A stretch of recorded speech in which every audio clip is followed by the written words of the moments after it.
அளவற்ற பேரன்புடையமாகிய அல்லாஹ்வின் பெயரால் ஆரம்பம் செய்கிறேன்.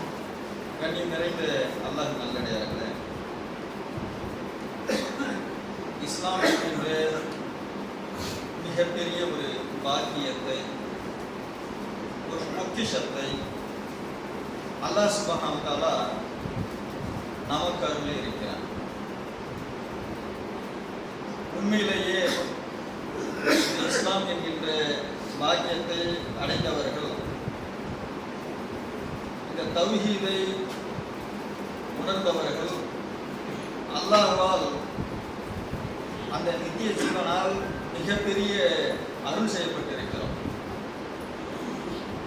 அந்த அல்லாஹ் இந்த மனித குலத்தின் மீது வைத்திருக்கக்கூடிய அந்த இரக்கத்தினாலும் நிகரற்ற அன்பினாலும் தனது அருளை குறிப்பிட்ட மக்களுக்கு, கருணையை அனைவருக்குமே விசாலமாக ஆக்கியிருந்தாலும் தனது அன்பை குறிப்பிட்டவர்கள் மீது செலுத்தி இருக்கிறார். அந்த அன்பில் நீடித்து இருக்கக்கூடியவர்களாக, மூமீன்களாக, தௌஹீதை ஏற்றுக்கொண்டவர்களாக கடைசி வரை நீடித்திருக்க வேண்டும். அப்படி இந்த தௌஹீதை கிடைக்க பெற்றவர்கள் குறித்தும் கிடைக்க பெறாதவர்கள் குறித்தும் சில தகவல்களை இந்த ஜும்மாவுடைய உரையில் பார்க்க இருக்கிறோம். முஹம்மது நபி ஸல்லல்லாஹு அலைஹி வஸல்லம் அவர்களுடைய சிறிய தந்தையார் அபூ தாலிப் அவர்கள் குறித்த சில செய்திகளை நாம் நன்கு அறிவோம். அல்லாஹ்வுடைய தூதர் அவர்கள் இந்த உலகத்தில் வாழ்கின்ற மூமின்கள் அனைவருமே முன்மாதிரியாக நாம் யாரை எடுத்துக்கொள்கிறோம் என்றால், நம்முடைய உயிருக்கும் மேலாக என்னுடைய தாயை விடவும், எனது தந்தையை விடவும், எனது மனைவியை விடவும், எனது உற்றார்களை விடவும் நாம் அதிகமாக ஒரு மனிதன் மீது அன்பு வைத்திருக்க வேண்டும் என்றால் முஹம்மது நபி ஸல்லல்லாஹு அலைஹி வஸல்லம் அவர்கள் மீது. அப்படி ஒட்டுமொத்த இந்த உம்மத் அல்லாஹ்வுடைய தூதர் மீது மிகச் சிறந்த அன்பை பொழிந்திருக்கக்கூடிய இந்த நேரத்தில் அவருடைய சிறிய தந்தையாருக்காக அவரிடத்தில் மன்றாடுகிறார். நீங்கள் ஏகத்துவத்தை ஏற்றுக்கொள்ள வேண்டும், தௌஹீதை ஏற்றுக்கொள்ள வேண்டும். தௌஹீத் என்பதுதான் ஒரு மனிதனை சொர்க்கத்திற்கு அழைத்து செல்லும். இல்லை என்றால் நீங்கள் நரகவாதிகளில் ஒருவராக ஆகிவிடுவீர் தந்தையே. நீங்கள் ஏகத்துவ கலிமாவை மொழிந்து கொள்ளுங்கள் என்று தனது தந்தையாரிடத்தில் கேட்கக்கூடிய அந்த காட்சி. அபூ ஜஹல் அருகில் உட்கார்ந்து கொண்டு, உங்களுடைய முன்னோர்களும் உங்களுடைய மூதாதையர்களும் எதை ஏற்று மரணித்தார்களோ அதன்படிதான் நீங்கள் மரணிக்க வேண்டும் என்று சொல்லக்கூடிய நேரத்தில் அவர் தன்னுடைய முன்னோர்களுடைய அந்த வழிபாட்டை ஏற்றுக்கொண்டு அந்த வழியிலேயே மரணிக்கக்கூடிய காட்சியை பார்க்கிறோம். அல்லாஹ்வுடைய தூதர் அவர்கள் சொல்லக்கூடிய அந்த செய்தி திருமறையில் பதிவு செய்யப்பட்டிருக்கிறது. இறந்த எனது தந்தையாருக்காக இறைவனிடத்தில் நான் பாவ மன்னிப்பு கோருவேன். இந்த செய்தியை கேட்ட மாத்திரத்திலேயே அல்லாஹ்வுடைய தூதருக்கு, தனது தூதருக்கு சொல்லி காட்டுகிறான், முஹம்மதே, எனது அதிகாரத்தில் உமக்கு எந்த பங்கும் கிடையாது. நீங்கள் நாடியவர்களுக்கெல்லாம் நேர்வழி பெற்றுவிட முடியாது. நாம் யாரை நாடுகிறோமோ அவர்கள் தான் நேர்வழி பெற இயலும். இந்த உலகத்து மாந்தர்களிலேயே அதிகமாக பாசம் வைத்திருக்கிறோம் அந்த அல்லாஹ்வுடைய தூதர் மீது.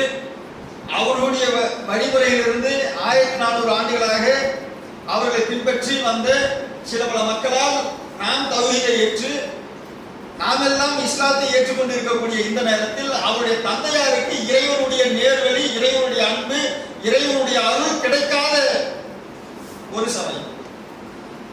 இதே போன்று முன்சென்ற நபிமார்கள்,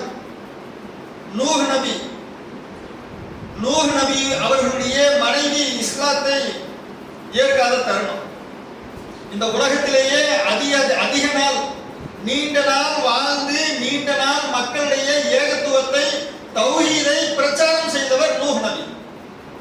இஸ்லாத்தை குறித்து அதிக நாட்கள் பிரச்சாரம் செய்தவர்களில் முன்னணியில் இருக்கக்கூடிய ஒரு நபி. அவரோடு அதிகமான ஆண்டுகள் வாழ்ந்த அவரது மனைவி. ஆனால் அல்லாஹ் சுப்ஹானஹு வ தஆலா நீங்கள் தான் நபியாக இருக்கிறீங்களே, உங்களுடைய மனைவி மக்கள் அனைவருமே நேர்வழி பெற்று விட்டார்கள் இப்படி சொல்லிட்டானா? சொல்லல. நீங்கள் நபியாக இருந்தாலும் நாம் யாருக்கு, நீங்கள் சொல்லுவது மட்டும்தான் உங்கள் மீது கடமை. ஏகத்துவத்தை பரப்புவது, சொல்லுவது, தௌஹீதை மற்ற மக்களுக்கு நீங்கள் எடுத்துரைப்பது, இரவெல்லாம் பகலெல்லாம் மக்களை இஸ்லாத்தின் பால் அழைக்கக்கூடிய அந்த வேலையை செய்து கொண்டிருந்த, அந்த மகத்துவமான பணியை செய்து கொண்டிருந்த ஒரு நபி. அந்த நபிக்கு, அந்த நபியுடைய அவரோடு இருந்த அவருடைய மனைவிக்கு இஸ்லாம் என்ற நேர்வழி இல்லை. அவருடைய மகனுக்கும் இஸ்லாம் என்கின்ற நேர்வழி இல்லை. இறைவனுடைய அருள் பார்வை அவர்கள் மீது இல்லை. லூத் என்கின்ற ஒரு நபி, அவருடைய மனைவிக்கு இஸ்லாம் கிடைக்கல. இஸ்லாத்தில் வாழ்ந்து இஸ்லாமிய நெறிமுறைகளோடு வாழ்ந்து மரணிக்கக்கூடிய அந்த பாக்கியத்தை ஏக இறைவன் அவருக்கு கொடுக்கல. நபிமார்களுடைய மனைவிக்கு கொடுக்கல. எந்த நபியை நமக்கு முன்மாதிரியாக, மூமின்களே உங்களுக்கு எடுத்துக்காட்டாக, உங்களுக்கு முன்மாதிரியாக நான் இருப்பேன், மற்ற முஸ்லிம்களுக்கு நீங்கள் முன்மாதிரியாக இருக்க வேண்டும், நீங்கள் முன்மாதிரியாக திகழ வேண்டும் என்று எடுத்து சொன்னார்களோ, நாளை யாருடைய எந்த நபியுடைய கரங்களை பிடித்துக் கொண்டு சொர்க்கத்திற்கு செல்வதற்கு முன்னெடுப்பவர்களாக நாம் இருப்போமோ அந்த நபி, அந்த நபியுடைய தந்தைக்கு இந்த இஸ்லாம் இப்போது நமக்கு கிடைத்திருக்குல்ல. இந்த மூமின்கள், இந்த முஸ்லிம்கள் சொல்லி நம்ம சொல்லிக்கிறோம்ல, இறைவன் மீது நம்பிக்கை கொண்டவர்கள் நாம சொல்றோம்ல, இது அவர்களுக்கு கிடைக்கல. அவருடைய தந்தைக்கு கிடைக்கல. முன்சென்ற நபிமார்களுடைய மனைவிமார்களுக்கு கிடைக்கல. உங்களுக்கு இதை விட இன்னும் சிறப்பாக சொல்றதாக இருந்தால், சமீப காலத்திலேயே நம்மோடு பயணித்துக் கொண்டு இருக்கக்கூடிய ஊடகங்களிலேயே அதிகமான ஒரு மக்களால் கவரப்பட்ட ஒரு ஊடகமாக இருக்கக்கூடிய ஒரு தளம், முகநூல் தளம். ஏதாவது பயன் இருக்கிறாங்கல்ல, நல்ல செய்திகள் ஏதேனும் பதிவிட்டு இருந்தா பரவாயில்ல. ஆனாலும் அந்த முகநூலிலேயே அல்லாஹ் கதி என்று இருக்கக்கூடியவர்கள் நாம பார்க்கிறோம். அந்த மிகச்சிறந்த ஆளுமைகள், மிகச்சிறந்த பொருளாதாரத்தில் வல்லவர்களாக இருக்கக்கூடியவர்கள், உலகத்திலேயே அதிகமாக செல்வத்தை வைத்துக் கொண்டிருப்பவர்கள், அவர்களுக்கெல்லாம் இஸ்லாம் கிடைச்சில்லை. மிகச்சிறந்த கல்விமான்களாக, அறிவியல் வல்லுநர்களாக யாரெல்லாம் பெறப்பட்டிருக்கிறார்களோ, உதாரணத்துக்கு சொல்றோம், அம்பேத்கர் நம்ம சொல்வோம் இல்லை, இந்தியாவில் இருப்பதிலேயே அதிகமாக மெத்த படித்தவர், சட்டங்களை இயற்றியவர். அவருக்கு அல்லாஹ் கொடுத்துட்டானா? அவருக்கு இஸ்லாத்தை கொடுத்துட்டானா? இஸ்லாத்திலே ஒரு சூடு வந்துட்டு மறந்துட்டார். புத்த மதத்துக்கு போறேன், ஆசையை வெறுக்கக்கூடிய அந்த மதத்தை நான் ஏற்றுக்கொள்கிறேன் என்று அதில் ஆசைப்பட்டு அதற்கு போயிட்டார். அவருக்கு கொடுத்துட்டானா அல்லாஹ்? அதிகமான கல்வியை பெற்றவர், அவருக்கு இஸ்லாத்தை கொடுத்து விட்டானா? முகநூல் என்பதை உருவாக்கி உலகம் முழுவதையும் தொடர்பு கொள்ள வைத்திருக்கக்கூடிய மார்க் நம்ம சொல்றோமே, மார்க் ஜூக்கர்பெர்க் அப்ப நம்ம சொல்றோம் இல்லையா, அவருக்கு இஸ்லாம் வந்துருச்சா? ட்விட்டரை கண்டுபிடிச்சிருக்கான் எலன் மாஸ்க், அவனுக்கு வந்துருச்சா? இந்த உலகத்திலே மிகப்பெரிய அளவிற்கு கோடீஸ்வரராக மைக்ரோசாஃப்ட் ஓனர் பில் கேட்ஸ், அவருக்கு இஸ்லாம் வந்துருச்சா? அம்பானிக்கு, அதானிக்கு, யாரெல்லாம் உயர்ந்த இந்த உலகத்திலேயே மிகச்சிறந்த பதவிகளை அலங்கரித்துக் கொண்டிருக்கிறார்களோ, யாரெல்லாம் பொருளாதாரத்தில் வல்லுநர்களாக மிடித்துக் கொண்டிருக்கிறார்களோ, யாரெல்லாம் உலகத்திலே நாங்கள் தான் மிகச்சிறந்த கல்விமான்களை பெருக்கி வைத்திருக்கிறோம் என்கின்ற நாடுகளில் வசிப்பவர்களையோ அல்லது அவர்களையோ அல்லாஹ் அவர்களுக்கெல்லாம் இஸ்லாத்தை நாடி இருக்கிறானா? நம்மை போன்ற எளியவர்களுக்கு நடுத்தரமாக அல்லாஹ்வை அதிகமாக சிந்திக்கக்கூடிய மக்களாக நமக்கு நேர்வழியை கொடுத்திருக்கிறான். முன்சென்ற நபிமார்களுடைய மனைவிகளுக்கு இல்லாத நேர்வழி, முகமது நபி அவர்களுடைய தந்தைக்கு, சிறிய தந்தைக்கு அவர்களுக்கு கிடைக்காத அந்த நேர்வழி, என்னுடைய உம்மத்துகளில் வரக்கூடியவர்களுக்கும் இன்னும் புதிதாக இஸ்லாத்துடைய தேடலில் இருந்து திருமறை குர்ஆனை வாசித்துக் கொண்டிருக்கிறவர்களுக்கும் அல்லாஹ் இந்த நேர்வழியை கொடுத்திருக்கிறான். நம்முடைய மக்களில் அதிகமான மக்களை பார்க்கிறோம், இஸ்லாத்தை ஏற்றுக்கொண்டோம், அதில் சில பல குறைபாடுகளை காண்கிறோம், அதில் அல்லாஹ்விற்கு இணை வைக்கக்கூடிய செயல்களை எல்லாம் நாம் பார்க்கிறோம். அதில் இருக்கக்கூடிய மனிதர்களை அதிலிருந்து விலகி தூய தௌஹீதை நாம் ஏற்று பெயரளவிற்கு முஸ்லிம்களாக இல்லாமல் அந்த தூய தௌஹீதை மற்றவர்களுக்கும் எடுத்து சொல்லக்கூடியவர்களாக அந்த இஸ்லாத்தை ஏற்று தௌஹீதிற்குள் வந்திருக்கக்கூடிய நேரத்தில் நம்முடைய உறவுகளை பார்க்கிறோம். அதிகமான மக்கள் சில பேர் சொல்லுவாங்க, தௌஹீதுனா என்ன தெரிஞ்சுக்கிட்டோம், இணைப்பு குறித்து எங்க வீடுகளில் போய் சொல்ல போறோம், எல்லாரும் புறக்கணிக்கிறாங்க. குடும்பங்களில் இருக்கக்கூடிய எதிர்ப்பு, தௌஹீதை உணர்றாரு, தௌஹீதை ஏற்றுக்கொண்டிருக்கிறார், அவருடைய குடும்பங்களிலிருந்து முதலாக எதிர்ப்பு வருகிறது. அல்லாஹ்வுடைய தூதர் எப்படி சஃபா என்கின்ற அந்த மலைக்குன்றின் மீது ஏறி அல்லாஹ் அவருக்கு ஒரு கட்டளை ஏறுறார். யா அய்யுஹல் முத்தத்தீர் கும் ஃபன்திர், முஹம்மது என்ன உறங்கிட்டு இருக்கீங்க, கும் ஃபன்திர் வ ரப்பக ஃபகதிர், உங்களுடைய இறைவனை குறித்து அவருடைய ஆற்றலை குறித்து இந்த தௌஹீதை குறித்து நீங்கள் அடுத்த மக்களுக்கு நீங்கள் சொல்ல வேண்டும். உங்களுடைய குடும்ப நண்பர்களுக்கு, உங்களுடைய உறவினர்களுக்கு, அனைவரிடத்திலும் இந்த தௌஹீதை நீங்க சொல்லணும். என்ன உறங்கிட்டு இருக்கிறீங்க, உறங்கிக் கொண்டிருக்கிறீர்கள் நீங்க. பாந்தீர் அஷரத்துக்கள் அக்ரபீன், உமது நெருங்கிய உறவினர்கள் எல்லாம் நீங்கள் அழையுங்கள், அவர்களிடத்தில் இந்த தௌஹீத் என்கின்ற இந்த சிந்தனையை சொல்லுங்க. இந்த தௌஹீதை எடுத்து சொன்ன மாத்திரத்திலேயே அல்லாஹ்வுடைய தூதர் அவர்கள் மீது அவருடைய சொந்த குடும்பத்துக்கு மிகப்பெரிய பகைமை உருவாயிற்று. அவர் எதிரியாக பார்க்க ஆரம்பித்து விட்டார்கள்.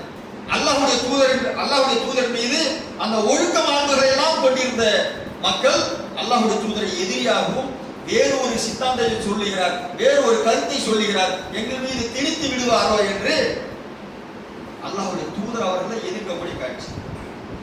ஆனால் இஸ்லாத்தை அதனுடைய தூய்மையான வழியில் அறிந்து கொண்டு இதை சொல்லக்கூடிய நேரத்தில் குடும்பங்களாலும் உறவுகளாலும் மனைவி மக்களாலும் அனைவரிடத்திலுமே சிறிய பிரச்சனை வந்துருச்சு வைங்களேன்.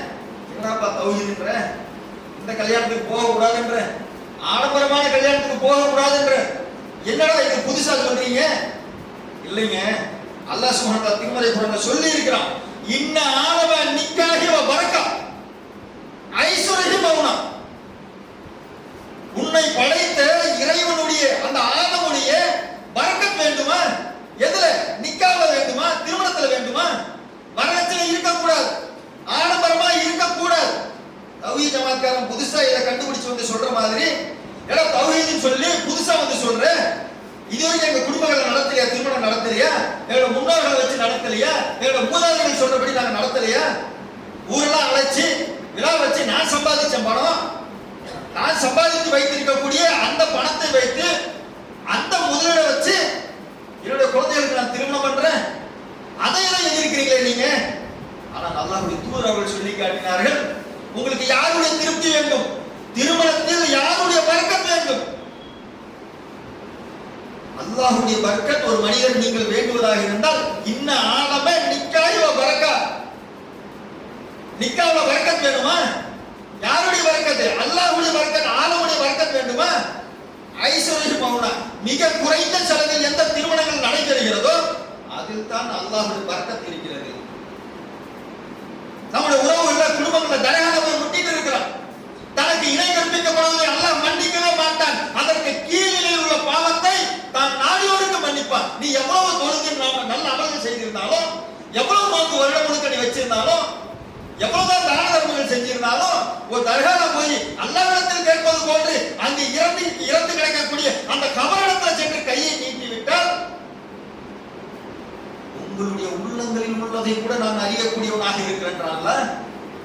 அல்லாஹ்விடத்தில் நம்மளால நேரே கேட்க முடியுமா? அந்த தர்கால போய் உட்கார்ந்து கேட்டுறோமே.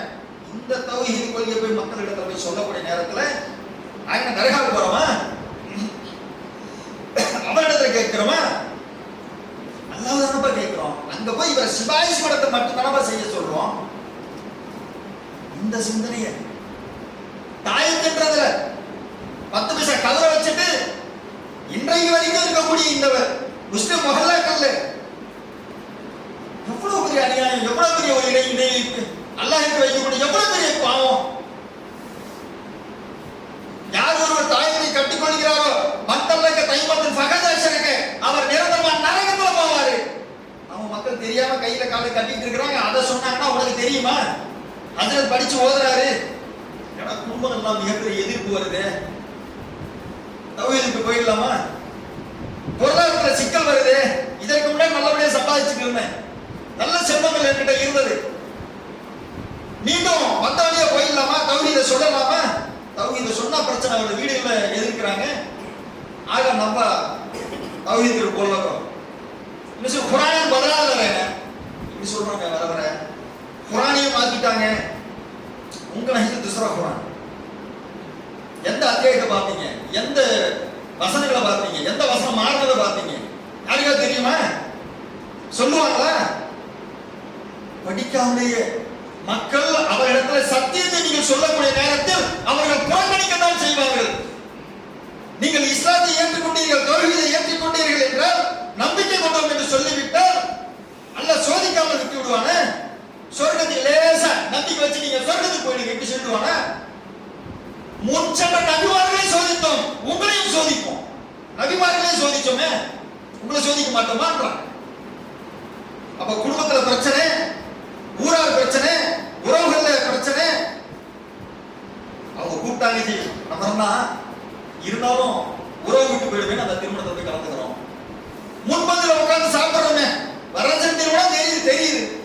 அவருக்கு ஏதாவது தானம் பண்றோமா?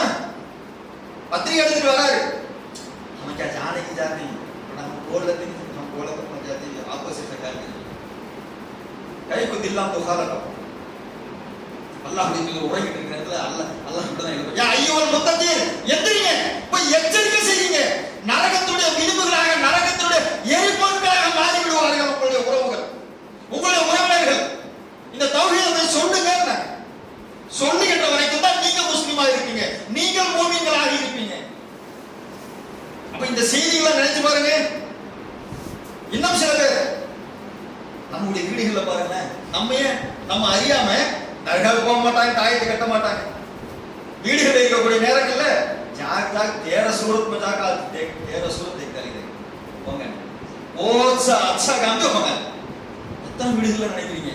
பெரும்பான்மையான வீடுகள்ல முகத்தை பார்க்கிறது பச்சை கம்பூஞ்சர பத்தானா அப்பல் தேகலத்தோ அதுலதான் வெற்றி கிடைக்கும். நிறைய பேர் நினைக்கிறாங்க मैं बोलते इस बात सुनना चल गया नहीं, कोसा काम तो उर्पड़ी से होगा नहीं, कोसा काम तो उर्पड़ी से करेंगे नहीं. எத்தனை பேர் நினைக்கிறோம்? அதிகமான மக்கள் சின்ன சின்னதான இருக்குது. ஒவ்வொரு விதத்தும் அனாச்சாரம், ஒவ்வொரு அனாச்சாரம் உங்களை வழிகட்டு கொண்டு போய் சேர்த்துறோம். அந்த வழிகாடு உங்களை நிரந்தர நரகத்தில் கொண்டு போய் சேர்க்கும். நல்ல நேரம் கெட்ட நேரம் இருக்குதா? இஸ்லாத்துல இருக்குதா? தேக்க ஜாப் அச்சா டைம் தேக்க ஜாப். அல்லாஹ்வுடைய தூதருடைய துஆவாலும் பரக்கத்தாலும் இந்த நல்ல நேரத்துல, இந்த முபாரக்கான வேலை, அதையான முபாரக்கான வேலை கல்யாணம் அப்படி ஒரு வேலை இருக்குதா? இந்த நேரம் முபாரக்கான நேரம், இந்த நேரம் முபாரக் இல்லாத நேரம் இருக்குதா? இப்படி எல்லாம் ஏற்றுக்கொண்டு இருக்கக்கூடிய மக்களிடத்துல தூய்மையான தௌஹீதை நாம ஏற்றிட்டு இருக்கிறோம்ல, நாம ஏற்றிட்டு नवा बोल रखा है शादी की जाना नहीं कहते, किसका शादी हमको अच्छा बुरा जाना नहीं कहते, खाना पीना जाना नहीं कहते, 11वीं 12वीं कुंदरी नहीं, 10वीं 20वीं 40वां नहीं, 6वीं नहीं, बरसी नहीं, இது சாப்பிடாத அது சாப்பிடாத இதை ஏற்றுக்கொண்டிருக்கக்கூடிய, இதை சொல்லக்கூடிய மக்கள் குறைவாக இருக்கிறீங்க. உங்களுக்கு குறைவான இல்மு தான் கொடுக்கப்பட்டிருக்கிறது. இதை நீங்கள் மற்ற மக்களுக்கு எடுத்துரைங்கள். நான் அல்லாஹ் வைக்கிறேன், குறைவான இல்மு தானே, இதை நீங்கள் மற்ற மக்களிடத்தில் சொல்லக்கூடிய நேரத்தில் அவர்கள் நன்றாக விளங்கிக் கொள்வார்கள். இதை சொல்லுகின்ற வரையில் நீங்க தௌஹீதில் இருக்க முடியும். இந்த உலகத்தில் இருக்கக்கூடிய தௌஹீதில் வந்துட்டா அல்லாஹ் நிறைய பிரச்சனைகள் வரும், நிறைய சோதனைகள் வரும். பொருளாதார ஒரு சோதனை வரும். தௌஹீதை விட்டு தடம் புரண்டு போயிடக்கூடிய அளவுக்கு, இஸ்லாத்தை விட்டு வெளியேறக்கூடிய அளவுக்கு ஹராமான வேலைகள் எல்லாம் கொண்டு போய் செய்கிறோம். அவங்களுடைய மனம், அவருடைய மனோ இச்சை எதையெல்லாம் தூண்டுகிறதோ அதன்பால் செல்லக்கூடிய மக்களாக மாறிடுவார். மனைவி எல்லாம் சொல்லிடுவாங்க, இல்லை எவ்வளவோ முயற்சி பண்ணேன், எங்க வீட்டுல ஒத்துக்கல, அந்த திருமணத்துக்கு நான் போய் தான் ஆகணும், கட்டாயம் உறவு போயிடுவேன், அல்லாஹ்வுடைய திருப்தி கிடைக்குமா, அல்லாஹ்வுடைய நேசம் கிடைக்குமா, அதையெல்லாம் புறக்கணித்து விட்டு அந்த திருமணங்களுக்கு போறதுல செல்வத்துல பெருக்கிக்கிறத நம்முடைய கவனம் முழுக்க முழுக்க அதில் நீடித்து இருக்கிறது. அல்லாஹ்வுடைய தூதர் அவர்கள் சொல்லி காட்டினார்கள். தன்னுடைய மனைவி உம்மு சலமா என்கின்ற தன்னுடைய மனைவிமார்கள், தன்னுடைய மனைவி இடத்துல அல்லாஹ்வுடைய தூதர் அவர்கள் இரவு நேரத்தில் எழுப்புறாங்க. இரவு நேரம்ன்றது நடுநிசில அவர்களை எழுப்பி அல்லாஹ்வுடைய தூதர் ஒரு செய்தியை சொல்றாங்க. இந்த செய்தியை உம்மு சலமாவே, இந்த செய்தியை உன்னுடைய சகோதரிடத்துல, என்னுடைய மனைவிமாரிடத்துல, உன்னுடைய சகோதரிடத்துல, அனைவரிடத்துல இந்த செய்தி போய் சொல்லிடுங்க. என்ன செய்தி தெரியுமா? அல்லாஹ்வுடைய தூதர் அவங்க சொல்லி காட்டுறாங்க, ஃபருப்ப காசியத்துன் ஃபித் துன்யா ஆரித்துன் ஃபில் ஆகிரா. மக்களே, பெண்களே, நீங்கள் அனைவருமே உங்களுடைய உடைகளை, உங்களுடைய மானத்தை மறைக்கக்கூடிய, நீங்கள் அதற்காக அணிந்து கொண்டிருக்கக்கூடிய ஆடைகளில் நீங்கள் அதிகமாக ஆடம்பரம் செய்கிறீங்க. அணிஞ்சிட்டு இருக்கிற ஆடையில ஆடம்பரமா? அல்லாஹ்வுடைய தூதர் அவங்க இதை அழைச்சு சொல்றாங்க, பெண்கள் தங்களுடைய உடலை மறைப்பதற்கு, தன்னுடைய மானத்தை மறைப்பதற்கு பயன்படுத்தக்கூடிய உடைகளில் கூட ஆடம்பரம் செய்யக்கூடியவர்களாக இருக்கிறார்கள். साल के एक बार कपड़ा ले देते क्या 10,000 रुपए में ले देंगे नहीं, 5,000 रुपए में ले देंगे नहीं, 500 रुपए का साड़ी लगा दिया है तो फिर सुनो साल के एक बार ना ले देते हैं. அல்லாஹ்வுடைய தூதர் அவர்கள் சொல்லி காட்டுகிறார்கள், ஆகிரத்துல் ஃபில் ஆகிரா, ஆகிரத்தை மறந்துவிட்ட மக்களாக நீங்கள் இருக்கிறீர்கள். ஆகிரத்தில் எப்படி வருவீங்க? நீங்கள் அனைவருமே நிர்வாணமாகத்தான் எழுப்பப்படுவீர்கள். இந்த ட்ரெஸ்ஸோட வருவீங்களா? சைவ காலத்துல இந்த ஆடி மாசம் வந்தோடனே சில மீம்ஸ் எல்லாம் போட ஆரம்பிச்சாங்க. ஏங்க வாங்க, உங்களுக்கு பழைய சட்டையே போட்டுட்டு இருக்கிறீங்களே, உங்களுக்கு 2 சட்டை எடுத்து கொடுக்குறாங்க. மனைவி வந்து கணவனை அழைக்கிற மாதிரி மீம்ஸ் என்ன போட்டுருக்கிறான், ஆடி தள்ளுபடி 5 புடவைகள் வாங்கினால் ஒரு ஷர்ட் இலவசம். 5 புடவை வாங்க ஒரு ஷர்ட் கிடைக்கல. ஏங்க வாங்க, உங்களுக்கு ஒரு சட்டை எடுக்கிறது தாங்க. 5 புடவை 2 சட்டை எடுக்கிறதா 10 புடவை எடுத்து கொடுக்கும். அல்லாஹ்வுடைய தூதர் குறிப்பிட்டு இப்படி சொல்றாங்க, உங்களுடைய மானத்தை மறைப்பதற்காக பயன்படுத்தக்கூடிய ஆடைகள்ல நீங்க ஆடம்பரம் செய்கிறீங்களா? மறுமையில நிர்வாணிகளாகத்தானே எழுப்பப்படுவீங்க, அதை மறந்துட்டீங்களா? இந்த உலகத்துடைய செல்வங்கள் உங்களுக்கு அதன்பால் உங்களுடைய கண்களை நீங்கள் நீட்டுகிறீர்களா? அல்லாஹ் திருமறை குர்ஆன் சொல்லி காட்டுகிறான், அல் மால் வல் பனூன ஜீனத்துல் ஹயாத்தத் துன்யா. உங்களுடைய பிள்ளை செல்வங்களும் உங்களுடைய பொருளாதாரமும் உங்களுடைய கண்களை மறைத்து விடுகிறதா? இந்த உலகத்தின் பால் உங்களுடைய கண்களை அதிகமாக நீட்டுறீங்களா? இங்கே நிரந்தரமாக இருந்துருவீங்களா? வயநாட்டில் நடக்கல, நினைச்சு பாருங்க. ஒரு பள்ளியை படித்திருக்கக்கூடிய 27 மாணவர்கள் காணவில்லை, 23 உடல்களை தேடி இருக்கிறாங்க. இந்த பூமி தனது பாரத்தை குறைத்துக் கொண்டு உழுக்கப்படுகின்ற நேரத்தில் அந்த மலைகள் எல்லாம் பஞ்சுகள் போன்று பறந்துடும். ஒரு மலையை காணோம், 3 கிராமங்கள் காணுங்க.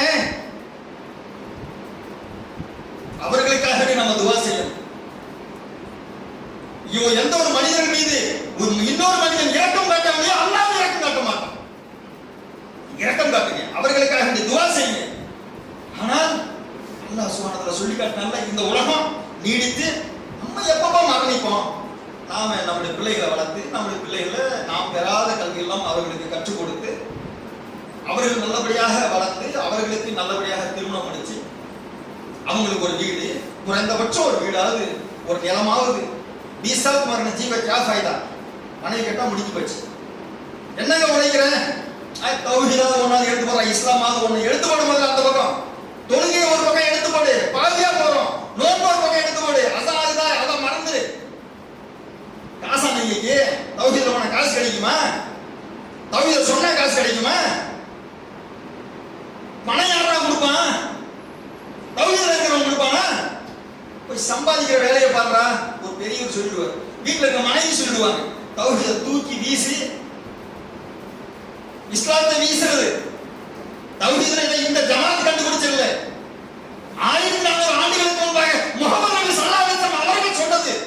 இந்த தௌஹீது. ஓரிரை கொள்கையை ஆரம்ப காலகட்டத்தில் ஆதம் நபி அவர்களில் இருந்து கடைபிடித்த மார்க்கம் இது. இந்த மார்க்கத்தை மற்றவர்களுக்கு எடுத்துரைக்கணுமா இல்லையா? பன்னிஹு இன்னி வலவ் ஆயா, என்னிடமிருந்து ஒரே ஒரு செய்தி தான் உங்களுக்கு எடுத்து சொல்லப்பட்டது. இந்த செய்தியை நீங்கள் மற்ற மக்களுக்கு எடுத்துரைக்கிறீர்களா? இதை மறக்கிறதுக்கு மனைவி சொன்னா மறக்கிறது, தனது குடும்பத்தார் சொல்றது, தன்னுடைய தாய் சொல்றது, தனது தந்தை சொல்றது, தௌஹீத் எல்லாம் மறந்துட்டு தன்னுடைய குடும்பம் தான் பெருசு, அந்த செல்வம் தான் பெருசு, அந்த பொருளாதாரம் தான் தெரியுது. அதன் பின்னால் ஓடக்கூடியவர்களாக இறைவன் அதை சொல்லிட்டு அந்த வசனத்தை சொல்லிட்டு அல்மால் வல் பனூன ஜீனத்துல் ஹயாத்த துனியா, இந்த துனியாவுல இருக்கக்கூடிய இந்த செல்வத்தானே எல்லாம் நீங்க அதிக நேசிக்கிறீங்க, அதெல்லாம் சிறந்தது கிடையாது. வகைவன் அமலா, நீங்கள் செய்யக்கூடிய நல்லறங்கள், நீங்கள் செய்யக்கூடிய நல்லறங்கள் தான் சிறந்தது. அல்லாஹ்வுடைய தூதர் சொல்லிட்டே இருந்தாங்க. சஹாபாக்கள் மத்தியிலே அல்லாஹ்வுடைய தூதர் ஒரு செய்தியை சொல்றாங்க, நீங்களும் ஒரு நாள் இந்த இஸ்லாத்தை விட்டு வெளியேறி விடுவீர்கள். சொன்ன உடனே சஹாபாக்கெல்லாம் திகைச்சு போயிருந்தாங்க. அல்லாஹ்வுடைய தூதரே, நாங்க வெளியேறுவோம், நாங்களே வெளியேறுவோம். நம்ம நினைக்கிறோம்ல, யாருடா உட்காந்து பயன் பண்ணிட்டு இருக்கிறேன், தௌஹீத் ஜமாத்துல இருக்கோம், தௌஹீதுல இருக்கோம், எங்களுக்கே திரும்ப திரும்ப தரகா போகாத, தாயத்து கட்டாத, எங்களுக்கான திரும்ப திரும்ப பயன் பண்ணிட்டு இருக்கீங்க. போய் சுன்ன ஜமாத்துல போய் சொல்ல வேண்டியது, இந்த செய்தி எல்லாம் அவங்களுக்கான போய் சொல்ல வேண்டியது. நம்பிக்கை கொண்டவருக்கு நீங்கள் அறிவுரை சொல்லுங்கள், மூமின்களுக்கு அது பயன் தரும். அல்லாஹ் மூமின்களுக்கு ஒரு செய்தி பயன் தருமா, அதை திரும்ப திரும்ப சொல்லுங்கள். அல்லாஹ் போய் சுன்ன ஜமாத்காரர் கிடையாது, அல்லாஹ்வுடைய தூதர் சொன்னாங்க. திரும்ப திரும்ப ஒரு செய்தி சஹாபா பெருமக்கள் சொல்லிட்டு நீங்களும் இஸ்லாத்தை விட்டு வெளியேறி விடுவீர்கள். அல்லாஹ்வுடைய தூதர், நான் வெளியேறி விடுமா? அல்லாஹ்வுடைய தூதர் சொன்னாங்க, அல்லாஹ் நாடினால் நான் வெளியேறுவேன்.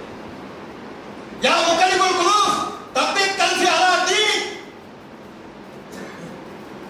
உள்ளங்களை போடக்கூடியவனே, எனது உள்ளத்தை இதே இஸ்லாத்தில் நிலைபெற செய்வாயாக. அல்லாஹ்வுடைய தூதர் அதிகமாக கேட்டாங்க இந்த துஆவை. இப்ப சொல்லுங்க, தௌஹீதை விட்டு இஸ்லாத்தை விட்டு நம்ம வெளியேறவா இல்லையா?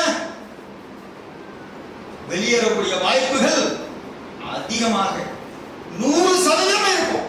என்ன காரணம்? இந்த கல்ஃபை தப்பி யா முகல்லிபுல் குலூப் தப்பி கல்ஃபி அலா தீனி, அல்லாஹ் தான் இந்த கல்ஃப் வந்து தன்னுடைய 2 விரல் இடுக்கைகளுக்கு நடுவில் வச்சிருக்கான். அவன் நாடினால் இந்த ஓம் வருமா இப்படி.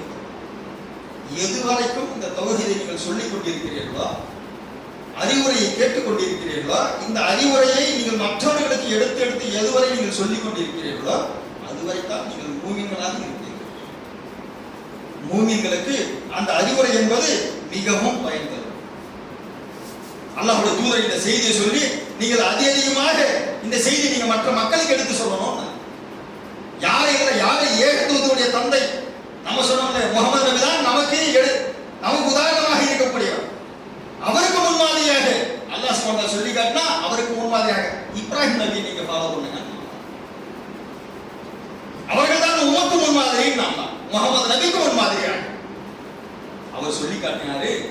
அவர் மக்களுக்கு ஒரு முத்தாய்ப்பான ஒரு அறிவுரையை சொன்னார். யாக்கூப் நபியும் சொன்னார், இப்ராஹிம் நபியும் சொன்னாரு, யாக்கூப் நபியும் சொன்னாரு. தங்களுடைய பிள்ளைகளாம் அழைச்சி அவர்களுடைய மரணத்தினுடைய வேலையில தங்களுடைய பிள்ளைகளுக்கு சொல்லக்கூடிய அறிவுரை பாருங்க. இப்ராஹிம் நபியுடைய பிள்ளை இஸ்மாயில், அவரும் ஒரு இறை தூதராக தேர்வு செய்யப்பட்டிருக்கிறார். அவர் இஸ்லாத்தில் வெளியேறுவார, அவர் தனது மகனுக்கும் தன்னுடைய பிள்ளைகளுக்கு செய்யக்கூடிய அறிவுரைகளில் அல்லாஹ் சுப்ஹானஹு திருமறை சொல்லி காட்டுகிறார். இன்னல்லாஹ தஹாலகும் வாத்தி, பிள்ளைகளே வரா தமுத்துன இல்லாஹு அன்த முஸ்லிம், நீங்கள் முஸ்லிம்களாக அன்றி மரணிச்சிடாதீங்க. உங்களுக்கு எந்த ஏகத்துவம், எந்த இஸ்லாம், எந்த தௌஹீத் உங்களிடத்தில் வந்திருக்கிறதோ இதை மற்ற மக்களுக்கு நீங்கள் எடுத்துரைப்பவர்களாக இருக்கணும். அதிலேயே நீங்கள் வாழணும், வாழ்ந்து அதிலேயே நீங்கள் மரணிக்கக்கூடியவர்களாக, அந்த இஸ்லாம் என்கின்ற பெரும் பாக்கியத்தை பெற்றவர்களாக நீங்கள் மரணிக்க வேண்டும். உலகில் அல்லாஹ் மற்றவர்களுக்கெல்லாம் கொடுக்காத அந்த நேர்வழியை நமக்கு தேர்வு செய்து நம்மை முஸ்லிம்களாக ஆக்கி இருக்கிறான், நம்மை மூமின்களாக ஆக்கி இருக்கிறான். ஆகவே அந்த முஸ்லிம்களாகவும் அதே முஸ்லிம் மூமின்களாகவும் நீங்களும் நானும் மரணித்து அல்லாஹ் சொல்லக்கூடிய அந்த நேர்வழியிலேயே நிலைத்திருக்கக்கூடிய நன்மக்களாக இருக்க வேண்டும் என்று சொல்லி எனது முதல்வரை சபாகத்தால் இருக்கிறார்.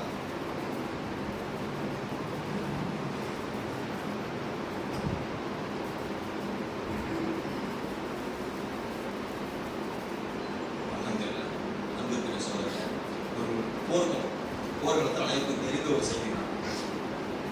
அல்லாஹ்வுடைய தூதர் சஹாபாக்களை அழைத்து உங்களுக்கு நரகவாதி ஒருவரை நாங்கள் காட்டட்டுமான்னு கேட்கிறாங்க. யார் நரகவாதி? அது அந்த போர்க்களத்தை விடுவாங்க. யாரை குறித்து இவ்வளவு நேரம் நீங்க இவர் சொர்க்கத்துக்கு உரியவராக இருப்பார், நீங்க யாரை குறித்து சிலாகித்து நீங்கள் சொல்லிக் கொண்டிருந்தீர்களோ அவருடைய முடிவை பாருங்க. அந்த சஹாபியோட முடிவு ஒரு போர்ல அதாவது ஒருத்தர் தொழுகிறாங்க, அதற்குரிய நன்மைகள் கிடைக்கும். இஸ்லாத்துக்கு வந்து அது முதல் கடமை. தொழுகைக்குரிய நன்மை, நோன்பு, தர்மம் இதெல்லாம் செய்யறாங்க. அல்லாஹ்வுடைய பாதையில் ஒரு உயிர் நீப்பதற்காக போருக்கு போயிருக்காங்க. போர்க்களத்தில் எதிரிடத்தில் வீரதீரமாக செயல்பட்டு அவர்களை எல்லாம் மண்டியிட்டு ஓடக்கூடிய அளவிற்கு அவர்கள் எல்லாம் கொண்டுவிட்டு இஸ்லாத்தின் பால் அல்லாஹ் எந்த போரின் பால் அழைத்தானோ அந்த போரில் பங்கெடுத்துக் கொண்டிருக்கக்கூடிய ஒரு நபித்தோழரை பார்த்து அல்லாஹ் தூதர் அவர்கள் அது ஒரு நரகவாதி ஒருவர் இருக்கிறார், அவரை பாருங்க. அவருடைய முடிவை பார்ப்பதற்காக சஹாபாக்கள் எல்லாம் போறாங்க. ஒரு நேரத்துல அந்த மனிதர் மீது அம்பு பட்டு அதனுடைய வேதனையை பொறுத்து கொள்ள இயலாமல் அந்த அம்பை எடுத்துட்டு நட்டு வச்சு தன்னுடைய மார்பை அதில் போய் குத்தி அதன் வழியாக தன்னுடைய உயிரை போக்கிக் கொள்கிறார். அப்பொழுது அல்லாஹ்வுடைய தூதர் அவர்கள் அந்த உயிர் என்பது அல்லாஹ்வுக்கு உரியது, அதற்குரிய நேரத்தில் அது செயல்படாமல் இவர் தன்னுடைய உயிரை தானே மாய்த்துக் கொண்டார். ஒரு மனிதனுடைய கடைசி நேரம் என்பது அந்த கடைசி நேரத்துடைய நியத்து இருக்கணும்ல. இந்த நியத்துகளை பொறுத்த வரைக்கும் பொதுவாக நம்முடைய கடைசி நேரம் ஆரம்பத்தில் தௌஹீதை ஏற்றுக்கிட்டோம், இஸ்லாத்தை ஏற்றுக்கிட்டோம், அந்த அடிப்படையிலே நம்ம நீடித்து இருந்துருவோம். இப்படி ஒரு சோம்பல்தனமாக இருந்துடக்கூடாது. அதிகமாக தாவாவை செஞ்சுக்கிட்டே இருக்கணும். அல்லாஹ் குர்ஆன்ல ஒரு செய்தி சொல்லி காட்டுகிறார். தரையிலும் கடலிலும் இந்த மனிதர்கள் குழப்பத்தை விளைவித்தார்கள், அதனுடைய பலனை இவர்கள் அனுபவிக்க தீர்வார்கள். துருக்கில நடக்குது, சிரியாவில் நடக்குது, வயநாட்டில் நடக்குது. தரையில் இந்த மக்கள் குழப்பத்தை செய்தார்கள், கடலில் செய்தார்கள், அதனுடைய பலனை அனுபவிக்கிறார்கள். நம்ம சொல்றோம்ல எப்படி ஆகும்? ஒரு அல்லாஹ்வுடைய தூதர் அவர்கள் சொன்னார்கள், வழியில் இருக்கக்கூடிய ஒரு முல்லை அகற்றி வைத்தால் கூட தர்மம்னு சொல்லிட்டு 5 நபர்கள் 5 வகையால் இறந்து போனவர்கள் ஷஹீதுகள். நான் கொள்ளை நோயால், வயிற்றுப்போக்கால், கொள்ளை நோயில இறந்து போனவங்க, வயிற்றுப்போக்கில் இறந்து போனவங்க, இடிபாட்டில் சிக்கி இறந்து போனவங்க, வெள்ளத்தால் இறந்து போனவர்கள், போரில் கலந்து கொண்டு இறந்து போனவர்கள், இவரெல்லாம் உயிர் தியாகிகள், ஷஹீதுகள் தானே. எந்த ஒரு மனிதனும் ஷஹீத் என்ற அந்த அந்தஸ்து உடனே வந்துடக்கூடாது. அவர் இஸ்லாத்தில் நீடித்து இருந்தாரா? முஸ்லிமா இருப்பான், முஸ்லிம் அல்லாஹ் இருப்பான், எல்லாரும் இப்ப ஷஹீதா? யார் ஷஹீத்? அல்லாஹ் மட்டும்தான் அறியக்கூடிய. அந்த மனிதனுடைய கடைசி முடிவு என்னவாக இருந்தது? அந்த கடைசி முடிவை பொறுத்துதான் உதாரணத்துக்கு சொல்றாங்க. அல்லாஹ்வுடைய தூதர் அவர்கள் ஒரு போர்க்களத்துல இருந்து சஹாபாக்கள் வரக்கூடிய நேரத்துல ஒரு நரகவாசியை நான் உங்களுக்கு காட்டுறேன்னு திரும்புவோம்.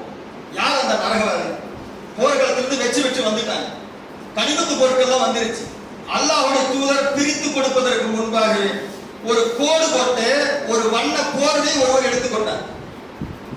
அந்த போரில் பங்கேற்றவர், போரில் கலந்து கொண்டு தன்னுடைய உயிரை கொடுப்பதற்கு கூட தயாராக இருந்தவர், அல்லாஹ்வுடைய தூதர் அந்த பொருட்களை பிரிச்சு கொடுக்கக்கூடிய நேரத்துல அதற்கு முன்பாக ஒரு போர்வை எடுத்துக்கிட்டார். இது நரகவாதியை பாருங்க. ஆக நம்முடைய முடிவு அல்லாஹ்வுடைய பாதையில் உயிரையே கொடுப்பதாக இருந்தாலும், என்னுடைய ஒட்டுமொத்த பொருளாதாரத்தை நான் கொடுப்பதாக இருந்தாலும், நான் எந்த வகையான அமல்கள் செய்தாலும் கடைசி நேரத்தில் நாம முஸ்லிம்களாக இருக்கிறோம். நாம் மூமின்களாக மரணித்தால்தான் அந்த நாம் முஸ்லிம்களாக முஸ்லிம்களாக மரணிப்போம் நம்ம சொல்றோம்ல, அதுல நம்ம அல்லாஹ்வுடைய நேர்வழி நமக்கு கிடைக்கணும்னா நம்ம கடைசி வரைக்கும் நேர்வழியில் தான் நீடித்து இருக்க வேண்டும் என்றால் திரும்ப நம்முடைய கடைசி முடிவு சரியாக இருக்கும். அதுதான் இப்ராஹிம் நபி அவர்கள் தம்முடைய பிள்ளைகளுக்கு செய்த நசியத்து, அதுதான் அறிவுரை. அந்த அறிவுரையை ஏற்றுக்கொண்ட நன்மக்களாக நீங்களும் நானும் இருக்க வேண்டும் என்று சொல்லி எனது உரையை